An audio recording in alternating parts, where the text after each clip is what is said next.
sikap umat menghadapi kebijakan-kebijakan pemerintah yang tidak adil ini? Silakan Ustaz. Penyakit umat yang paling mengerikan adalah penyakit tidak mau tahu. Aku tidak khawatir, kata Sayyidina Ali, aku tidak khawatir tentang baik dan buruk. Karena memang dari dulu baik buruk ini ada. Ada Kabil, ada Habil. Ada Namrud, ada Ibrahim. Ada Fir'aun, ada Musa. Ada Abu Lahab, ada Muhammad SAW.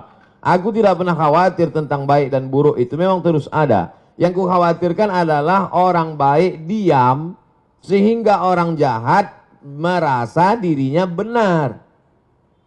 Jadi ketika orang baik diam, melihat kebatilan, kata Imam Abu Ali Ad-Daqqaq, as-sakitu 'anil haqqi syaitanun akhras. Orang yang diam melihat kebatilan berarti dia setan bisu. Hadis tentang melawan kemungkaran. Man ra'a minkum mungkaran, siapa di antara kamu yang melihat kemungkaran, falyughayyirhu biyadihi, rohbah dengan tangan, dengan kekuasaan, dengan tanda tangan. Fa illam yastati, kalau tak sanggup, fa bilisani, dengan lidah. Ustadz, guru, alim ulama, bicara kalian.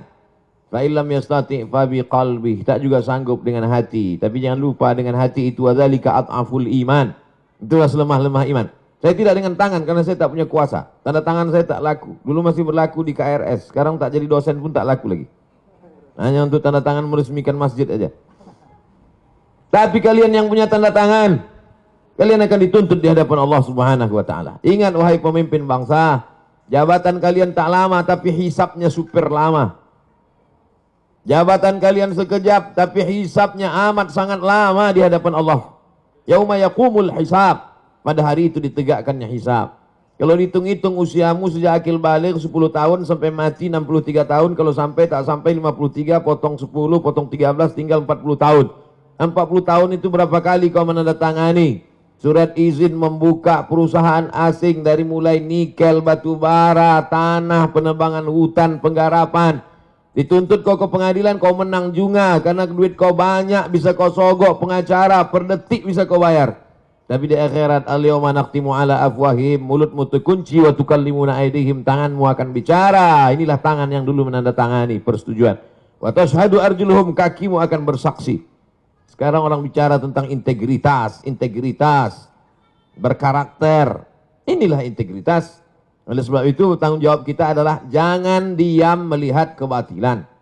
Kita negara konstitusional. Undang-Undang Dasar 1945, Pancasila, Negara Kesatuan Republik Indonesia. Maka dalam koridor demokrasi bicara. Kalau tersendat di parlemen, turun ke jalan. Turun ke jalan itu adalah bagian dari demokrasi. Kita bukan negara monarki, tidak lagi di kerajaan Sriwijaya. Kita bukan kerajaan Siak Sri Indrapura. Kita adalah negara Kesatuan Republik Indonesia. Apa pesan Bung Karno? Bagi yang tidak setuju, bicara di parlemen. Orang yang duduk di parlemen itu siapa milihnya? Kita yang memilih mereka. Maka orang yang kita pilih itu kalau dia salah, kita yang meluruskan mereka. Saya luruskan dengan khutbah Jumat, mereka tuh tidur waktu saya khutbah. Saya luruskan dengan ceramah, mereka tak punya waktu untuk mendengar ceramah saya. Saya doakan mereka di tengah malam supaya dapat hidayah. Berikan mereka hidayah ya Allah. Maka kita semua jangan diam. Karena diam itu adalah puncak daripada kezaliman. Fir'aun itu sebenarnya tidak berapa zalim. Tapi karena orang diam, dia menjadi-jadi. Sembelih semua anak-anak mereka. Dia kalau sembelih lah. Itu menjadi jadi dia. Inna fir'auna wa hamana. 6 kali disebut nama Haman. Haman itu bukan orang bodoh. Haman itu kalau hidup sekarang Profesor Dr. Haman. Cerdas dia, tapi kecerdasannya dipakai untuk menjunjung kekuasaan yang zalim. Umat ini dipuji Allah karena amar ma'ruf nahi mungkar. Kuntum khaira ummah. Kalian umat yang terbaik. Syaratnya apa? Ta'muruna bil ma'ruf wa tanhauna 'anil mungkar. Oleh sebab itu dalam bahasa Islam, agama Islamnya amar ma'ruf nahi mungkar.